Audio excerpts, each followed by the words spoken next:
안녕하세요. 상쾌한 IT 강의 백소라 강사입니다. 반갑습니다.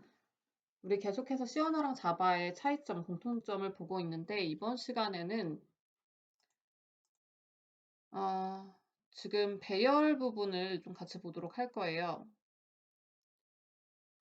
배열이라는 건 우리 C 언어에서 설명을 드렸었는데 동일한 데이터 타입의 변수의 집합이라고 보시면 되겠죠. 내가 10명에 대한 학생의 점수를 저장을 하고 싶어요. 그러면 배열을 사용하지 않으면 인트형으로 10개의 변수를 선언을 한 다음에 그 10개의 변수에 하나 그 10개의 점수를 다 대입을 해줘야 되죠. 그런데 배열을 이용을 하면 내가 10개만큼의 크기의 어떤 데이터를 저장을 할 건데 변수는 10개의 데이터를 저장하기 위해서 변수 10개를 선언했다면 배열은 하나만 선언을 하되 10개 크기만큼을 배열을 지정을 해주면 됐었죠. 자바도 마찬가지예요. 근데 조금 선언하는 방법이 달라요. 우리 C 언어에서는 이렇게 밑에처럼 타입 자료형 써준 다음 변수 이름 써주고 그 다음에 대괄호를 써서 얘가 배열이다 라는 걸 알려줬다면 이렇게 써도 되긴 하는데 자바에서는 조금 이 배열이 어떤 타입에 대한 배열인지를 나타내주기 위해서 자료형 써주고 배열을 나타내는 대괄호 써준 다음에 변수 이름을 써주는 방식을 많이 사용을 하고 있어요. 그래서 여러분들도 자바에서는 이렇게 위에 있는 방법으로 이제 사용을 해주시면 더 좋을 것 같고요.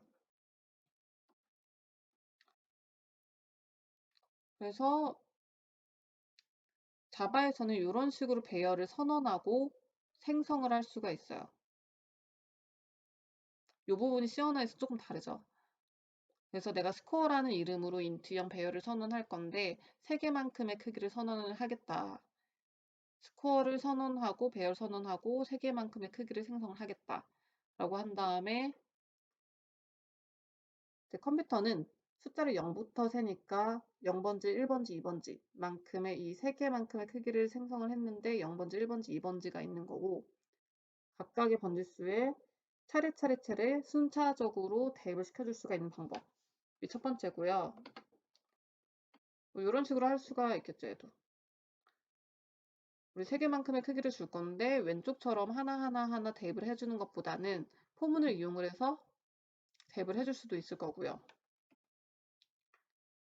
초기화하고 배열을 선언하고 생성하고 초기화를 한꺼번에 해줄 수도 있어요. 그래서 초기화를 해줄 때는 이 인트 옆에 대괄호 안에 몇 개 크기만큼을 줄 건지를 생략을 한 다음에 작성을 해주셔야 돼요. 그리고 밑에처럼 new int라는 것도 생략을 하고 초기화를 한꺼번에 같이 할 거면 생략을 하고 이제 배열 선언, 생성, 초기화를 한꺼번에 해줄 수가 있고요. 이런 방법도 있어요. 일단은 배열을 선언만 한 다음에 나중에 이제 초기화, 생성 초기화를 한꺼번에 해주는 방법. 이 방법은 뭐 에러가 발생하는 방법인데 지금 위에 있는 방법들만 여러분들이 숙지를 하기에도 굉장히 좀 헷갈리는 부분이 많을 거예요. 그래서 첫 번째 거, 그 다음에 두 번째 거 정도만 기억을 이제 해주시면 될 것 같고요.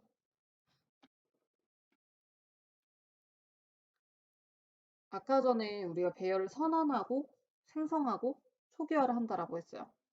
이렇게 스코어라는 인트형 배열을 선언을 하게 되면 스코어를 위한 자리가 마련이 되는 거고요. 이 스코어 자체는 어떤 데이터를 저장할 수 있는 공간이 없어요. 어떤 능력은 없어요. 이렇게 5개만큼의 크기를 줘야지만 이 저장할 수 있는 공간 5개가 이렇게 생기는 거고요. 이 스코어 0번지가 지금 영입술령 0이라는 주소지를 갖고 있다라고 하면 스코어가 하는 역할은 배열이 시작되는 것을 가리키는 역할이에요. 일단 배열 같은 경우에는 자바의 배열 같은 경우에는 인트형이다 그러면 0이라는 기본값으로 알아서 초기화가 돼요. 이렇게 0이라는 값으로 알아서 초기화가 되고요. 스코어라는 애는 이제 영의 수령 0이라는 스코어가 시작되는 곳, 스코어 배열이 시작되는 곳을 가리키는 역할이라고 보시면 돼요. 이것도 같이 제 실습하는 걸 보여드리고 여러분들은 직접 작성을 또 해보셔야지 돼요. 그래서 C 언어에서 배열은 내가 ARR이라는 배열을 선언을 할 거고 0번지는 10, 1번지는 20 이런 식으로 했었어요. 근데 이제 자바에서는 어떤 식으로 하냐면 내 인트형 배열을 만들 거야. 그럼 배열이라는 표시를 해주고 인트형에 대한 배열이라는 표시를 해준 다음에 ARR이라는 이름으로 배열을 만들 건데 이 ARR이라는 자체는 뭔가 저장할 수 있는 공간은 아니라고 했어요. 그래서 저장할 수 있는 공간을 만들어줘야 되겠죠. 그래서 U라는 걸로 저장할 수 있는 공간을 만들 건데 내가 인트형으로 뭔가를 저장할 거야. 근데 5개만큼의 크기를 갖고 있는 ARR이라는 이름을 갖고 있는 배열을 만들 거야. 라고 해야지만 이제 에러가 안 나네요. 그래서 위에는 이제 C 언어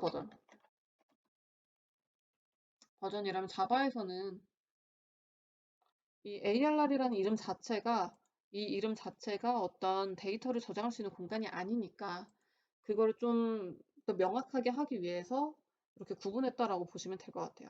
그래서 ARR이라는 애는 어떤 배열이 시작되는 곳을 가리키는 역할일 뿐이고 실질적으로 0번지부터 4번지까지 지금 5개의 크기를 줬으니 컴퓨터는 0번지부터 어떤 숫자를 세니까 0번지부터 4번지까지 배열의 크기 마이너스 1까지 만큼의 어떤 번지수가 있는 거예요.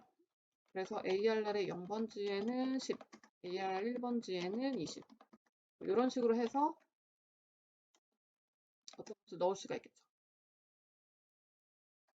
아까 전에 어떤 걸 했냐면 초기화를 한꺼번에 해줄 수도 있다라고 했어요.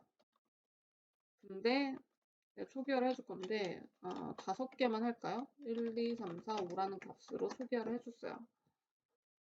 아까 뭐라고 했냐면 요 초기화를 한꺼번에 할 거면 배열 선언하고 생성하고 초기화를 한꺼번에 할 거면 배열의 크기를 생략해 줘야 된다라고 했죠. 근데 5개 크기만큼을 초기화를 해줄 거야 라고 해서 5개를 넣어주면 에러 표시가 나요.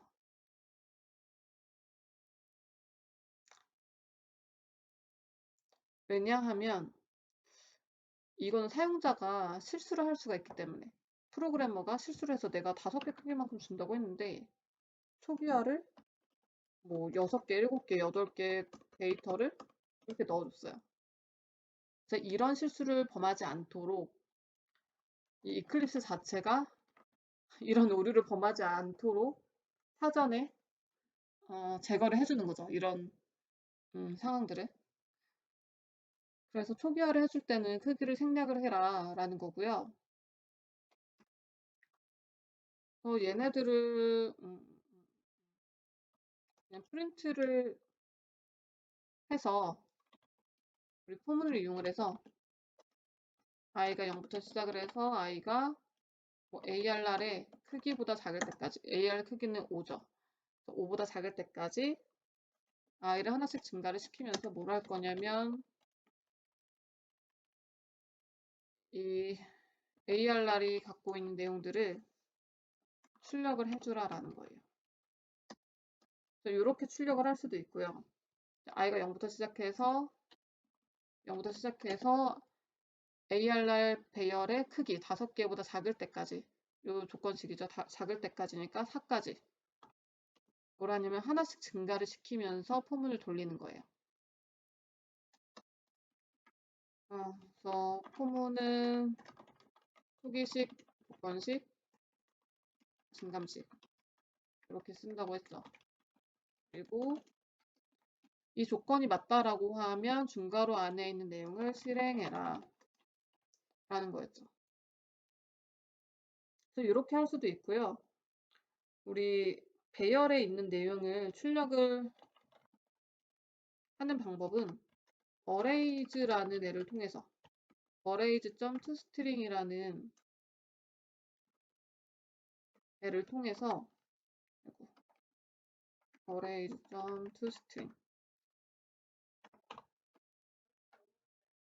를 통해서 나는 ARR2가 갖고 있는 내용을 출력을 하고 싶어 라고 할 수가 있어요.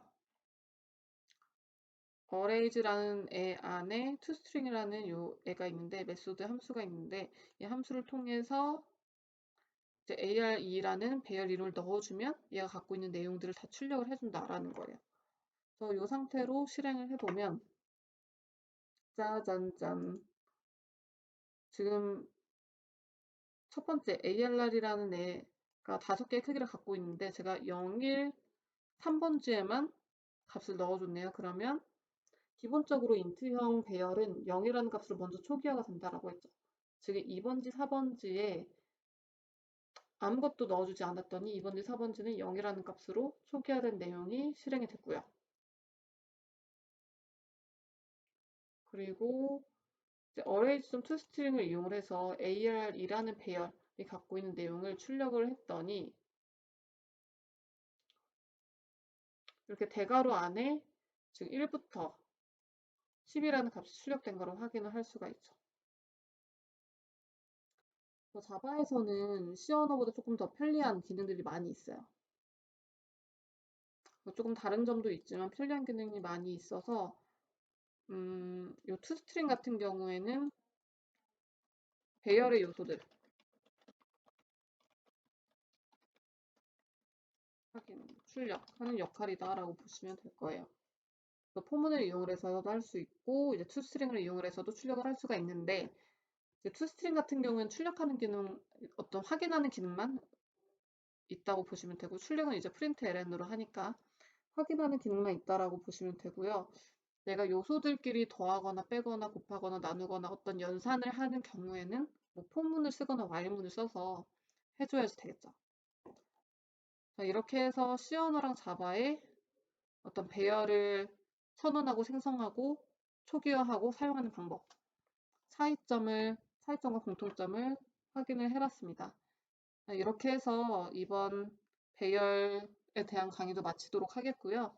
다음 시간에 포문에 대한 좀 다른 점을 같이 보도록 하겠습니다. 감사합니다.